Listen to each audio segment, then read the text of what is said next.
Gather round, children. No, come closer than that. Gather round, children, and I will tell you a tale of a darkness so dark that only those with eyes can see it. Some have sought it, some have hunted it, some have paid dearly for it. Some say as much as $400 an hour just to sit in a room and stare directly at it. They call it the Holy Grail. They call it self-love. They believe it to be shiny, tender, a treat, a little reward for suffering so bravely. These are not true. These are just the twisted dreams the demon whispers into the minds of good sailors to lure us to the cove. For in reality, self-love does not soothe, it possesses. It binds us, it twists us, and it forces us to see. But what does it force us to see? That part's harder to explain. When self-love seizes me by the eyes, by the hair. When self-love seized me by the hair, and it wrenched my face towards the mirror, I had to scratch out my own eye, because I could not bear to witness what it was trying to make me see. And now I live in half darkness. You see, I used to be a good lad with funny stories. I had a funny childhood, lots of scary things, weird things, psychosexual toxicity, excellent material, crowd pleasers, conversation starters, great anecdotes. People laughed, I laughed, and somehow I was always exhausted. I didn't take care of myself. I didn't enforce my boundaries. I didn't pursue the things that I loved. I just quietly wished that I wasn't so tired all the time. And then I found a therapist. That bastard, he filled my head with hope. He told me that I mattered, and he whispered that things perhaps could be different, and then he led me to the cove. And so if you ever see him, be warned, because once self-love takes a hold of you, once it raises the value of your soul, it will not show you sweetness, it will show you the bill.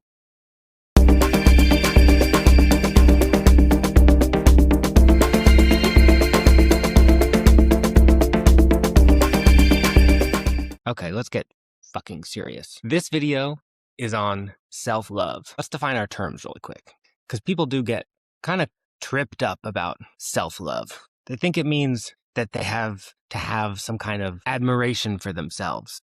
And yet we hear that and think, well, can I start with loving somebody else first? Particularly if we've had a life that we're not particularly proud of. And we know all the reasons why we shouldn't love ourselves. Like, we know if we were on a date with ourselves and we knew everything about this person, we'd be like, oh, fuck. But self-love is actually a lot simpler than that. It has nothing to do with admiration. It has nothing to do even with respect. Here's the definition of love that we're going to use. Imagine a baby. Imagine you're holding a baby. Hey, what do you feel for that baby?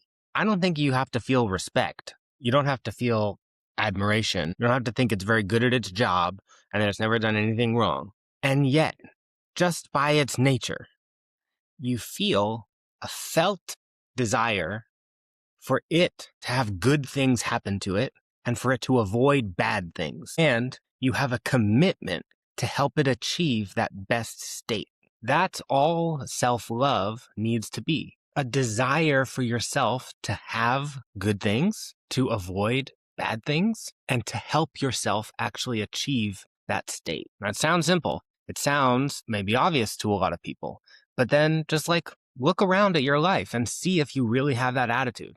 Do you feed yourself when you're hungry? Not all of us do. Do you find it far easier to clean someone else's room rather than cleaning your own? Can you work a lot harder in the service of someone else's dream than your own? You fight for someone else's justice, but then when injustice happens to you, you're just like, oh, I'll take it. I'll just take it. You wouldn't do that for a baby. You wouldn't do that for someone that you cared about. And yet we do it to ourselves. Why? So the first thing I want to cover is why this is so hard, and then how it can get so much better when we raise our own self-worth, but why that process itself actually can be so frightening, particularly for those of us with trauma. Okay?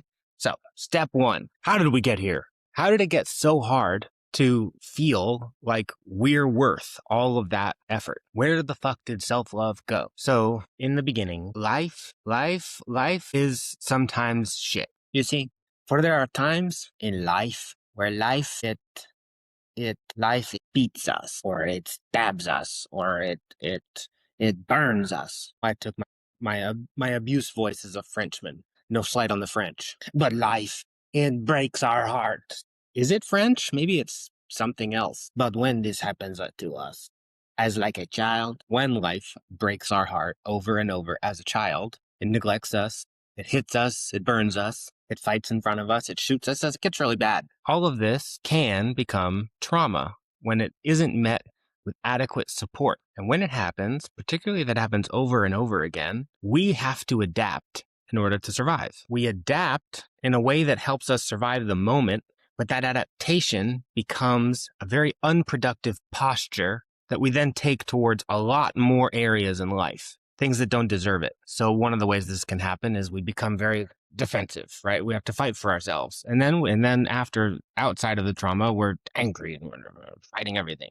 Or maybe we become very afraid because we're trying to run away, and then we're just running away all the time. Another version of this trauma evolution, a very tricky one, almost a very sort of the most peaceful and the most metabolically efficient adaptation, is when we realize that we cannot fight our way out of the situation. We cannot run. And so we learn to just withstand, to sustain the damage, to sit there and take it. And this is such a beautiful adaptation. It's so effective because it helps us maintain our attachment, particularly if it is our attachment figure that is actually hurting us, and we don't have the power to blow up this relationship. It helps us survive, helps us wake up every day without thinking that we have to go and lay down on the highway.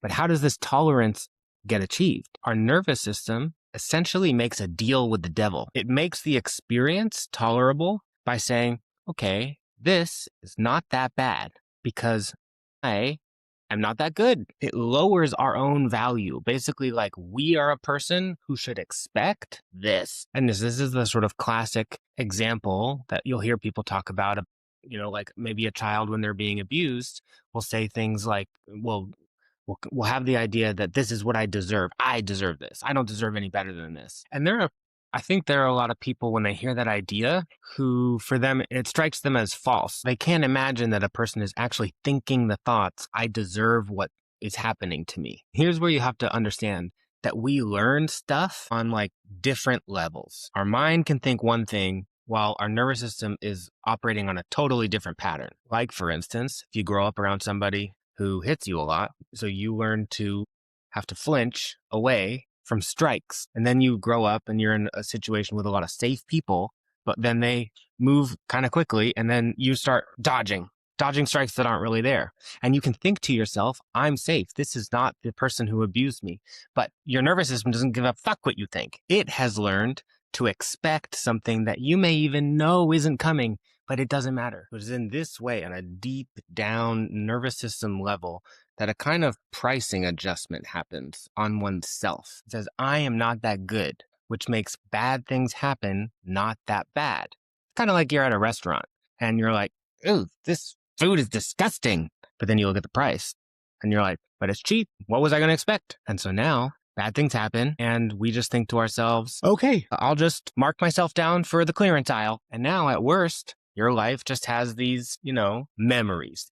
Maybe they're funny memories. You might be able to turn them into funny stories, or memories that are not really a big deal, or memories that you convince yourself not even to think about very often because, best not to. What can even be solved about that? Because here's the thing. If those stories happened to a person who mattered, you'd have a real problem on your hands. But they didn't.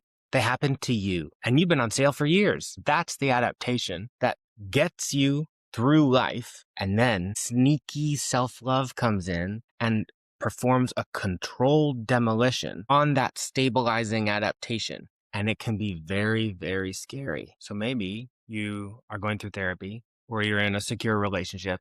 People are just treating you really well. And you start to think that you're somebody who can expect to be treated kindly in this life. And your perception of yourself starts to change. The value kind of goes up. Though you might think this feels good, it starts to make the past look very different. This is where you might go from somebody who can say, well, my childhood was a little wild, to, wait a minute, what the fuck happened? You have a quirky anecdote that then turns into, oh my God, that was unacceptable. And no one intervened. And now you're crying, thinking about a story that you've been crushing at parties for years. And congratulations. That is the beginning of self-love.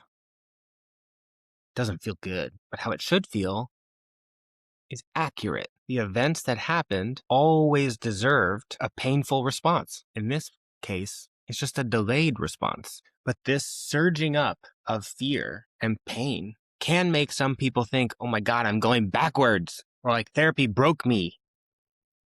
Or I think I opened up something that I shouldn't have. And what's really happening is that you have a nervous system that is finally able to feel without collapsing. And what I really try to highlight for people is that this pain, this sense of like something tragic happened, it's a tragic feeling. This sense of tragedy is itself love. Love expressing itself as pain. Grief for the person who had to go through all the shit that you did. And that grief is not some verdict on your life that like, oh my God, my life was terrible. That grief is a sign that your life mattered. And it can still have been a great life. Great lives contain horrible things. And horrible things deserve tears, anger, outrage, a nervous system that actually gives a shit. And that phase sucks. But it's just a phase. And here's the thing that makes it all so worth it. All that pain is only there because now you're invested. You have an interest in this thing's life. This you. This is you, right? You have an interest in its well-being now. And you know that it has been harmed. And that feels like shit.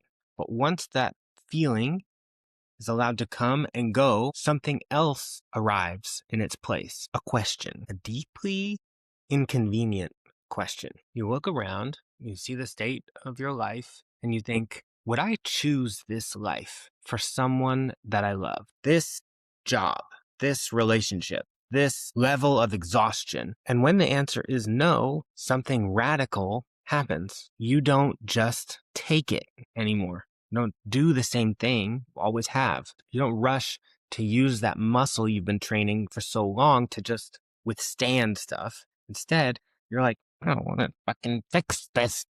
And you really try to change your life, and not out of self-hatred, but out of self-interest, because now the person living your life matters. There are so many valuable things to try to develop in your healing process and therapy and anything.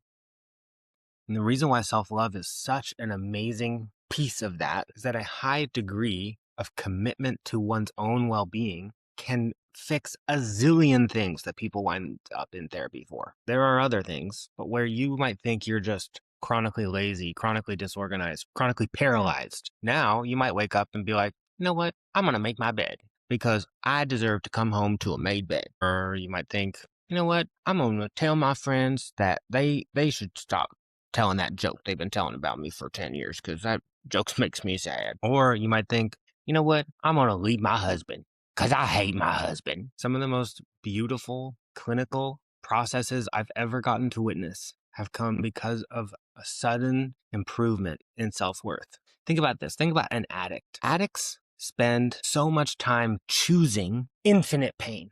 They choose a cycle that will give them relief for a while, but then end up maybe losing their job, pissing off all their friends, making it so they can't leave the house without all this shame. And sometimes all it takes is a great increase in how much they care about not giving themselves that experience. And suddenly the idea of that cycle just looks different to them. They're like, wait a minute, why would I do that to myself? That's a simplistic take, but that's a really key ingredient. It doesn't mean self-love is always sufficient on its own. but I do think it's necessary, and it's really painful. And now I'm going to post this online, and it's going to piss off all my friends, and I'm going to maybe look professionally like, and maybe I'll lose my job. Why am I doing this to myself? Well, I didn't want to put the promo part of this video at the front, so I thought I'd put it at the back. But hi, I'm Harry Dreyfus, Associate Marriage and Family Therapist in California. And if you want to feel like shit in a way that kind of works out in a really helpful way, you can reach out. The link's in the doobly-doo. Godspeed.